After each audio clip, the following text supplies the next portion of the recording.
Hey, how you doing? I'm Ray. Welcome to I Am Milk. Let's get started by telling us who you are. Hi, I'm Gabe Gonzalez, and I'm a footwear designer. Awesome. Where are you from, Gabe? I'm from San Diego, California. All right, so what brings you the most fulfillment in life? Oh man, that is a tough question. Let's get right into it. Yeah, y'all got me warmed up. Man, just sharing dope experiences with dope people, you know? I don't think it gets better than just sharing life with people you have fun with and care about.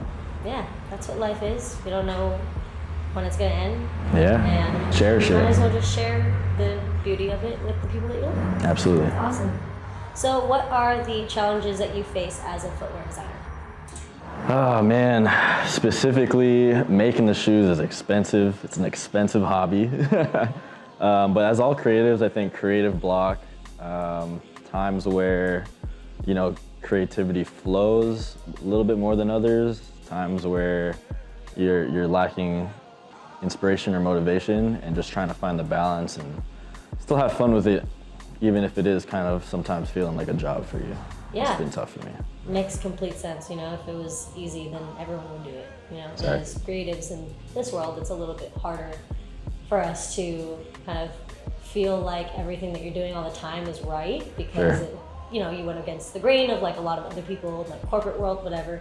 But hey, the trade-off is the more fulfilling part, which is awesome. Getting over that wall of fear, I'll say that too, was a big one. It's a really big challenge. Yeah.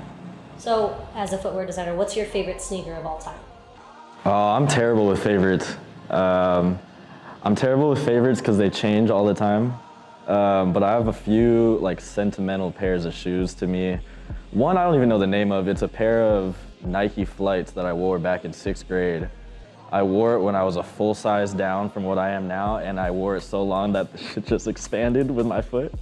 I'll put Jordan 3s up there, and I'll say the Jordan 20 is what got me into designing shoes. Nice. Is there like a certain aspect about it that kind of like drew you to doing it? Yeah, so my 6th grade art teacher, it was a still life project, and we were just to choose an item to draw, and I chose the Jordan 20 that I had, which I'm actually, hindsight, I think it might have been fake from the Philippines or something. Hey man, that's okay. The art part was the important. Exactly. But it had the graphics on the strap, and reading a little bit more into it, I realized all the graphics had stories to tell about MJ and his career and his life. And so that's when I realized sneakers had stories to tell.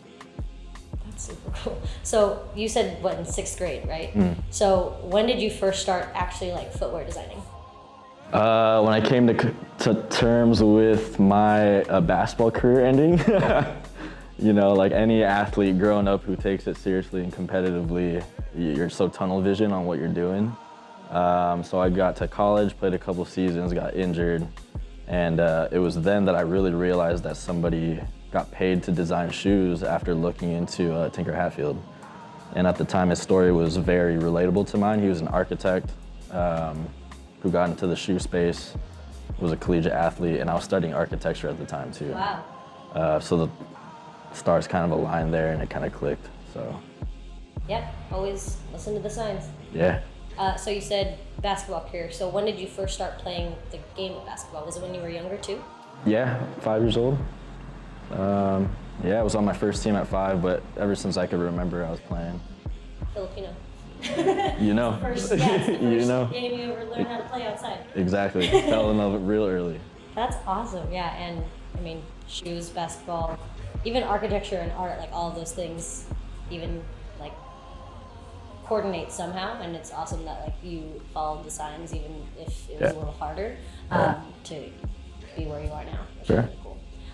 What is milk to you? Milk to me, when I think of milk, I think of a metaphor for creativity.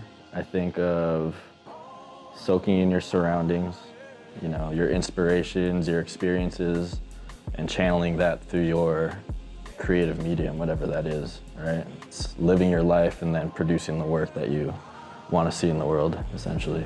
I love that. Well, thank you so much for taking the time to talk to us. It's been really nice getting to know you. And yeah, thank you so much. Thank you for having me. Excited to be here.